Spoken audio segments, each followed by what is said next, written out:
Jerusalem woke up on Thursday to the sight of a long red line painted by protesters along the roads leading to Israel's Supreme Court. This comes hours after Prime Minister Benjamin Netanyahu rejected a compromise deal for his government's planned judicial overhaul. A small group of people in protective suits spraying a wide red stripe. This was done to the roads leading from a police and magistrates compound up to the Supreme Court in central Jerusalem.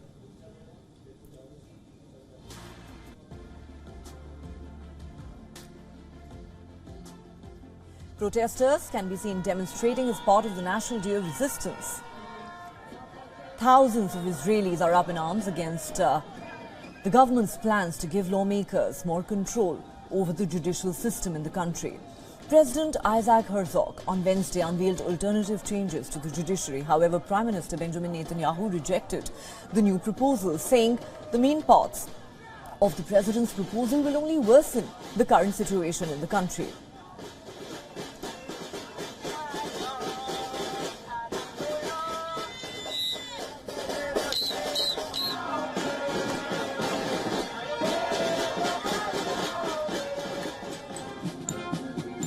The president warned that Israel was at a turning point. Isaac Herzog stressed he had been involved in mediation efforts and speaking with thousands of people for weeks.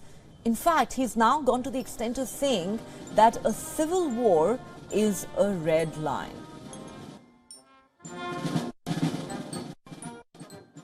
The president warns for a potential civil war.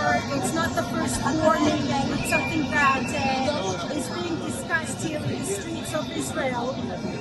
However, I myself am very hopeful, and I believe that all of the people here who are protesting are very hopeful not to reach to that boiling point. Maybe it should be accepted, but I think that we want much more. It doesn't keep our democracy, and we are fighting, and we will continue fighting for freedom and democracy.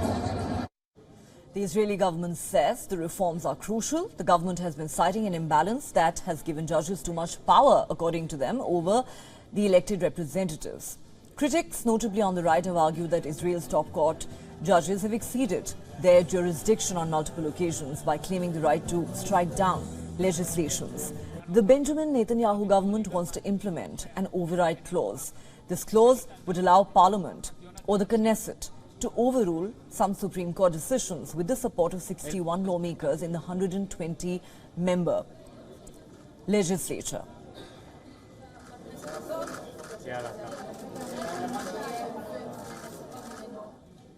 For more on this, we're now joined by our correspondent, Jody Cohen. Jody, now, of course, we can clearly see that the President and the Prime Minister are not on the same page on this issue. But, you know, now the President is warning of a civil war. Just what is going on, if you could put this into perspective for our viewers?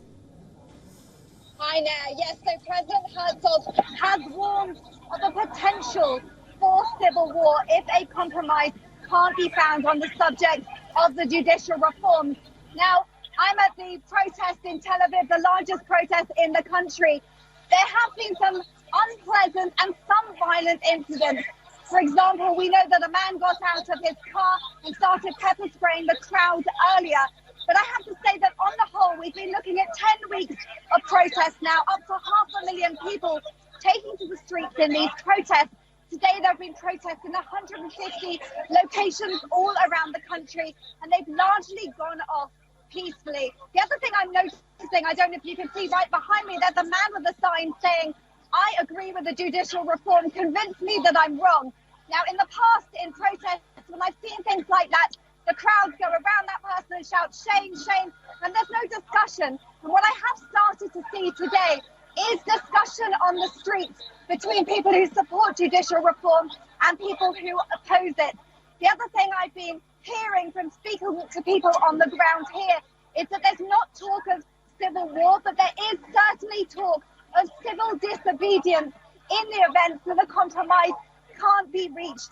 And they've been talking specifically about the role that army reservists and the high-tech sector could play in causing disruption to the country. The overall message certainly hasn't been one of civil war, although of course we have seen isolated incidents of violence. It's a message of potential for civil disobedience and for protecting people's rights. All right. Thanks very much for all those details. This is, of course, a very tense situation for Israel. We will continue to track the story closely with you. Thanks, Jody, for all those details.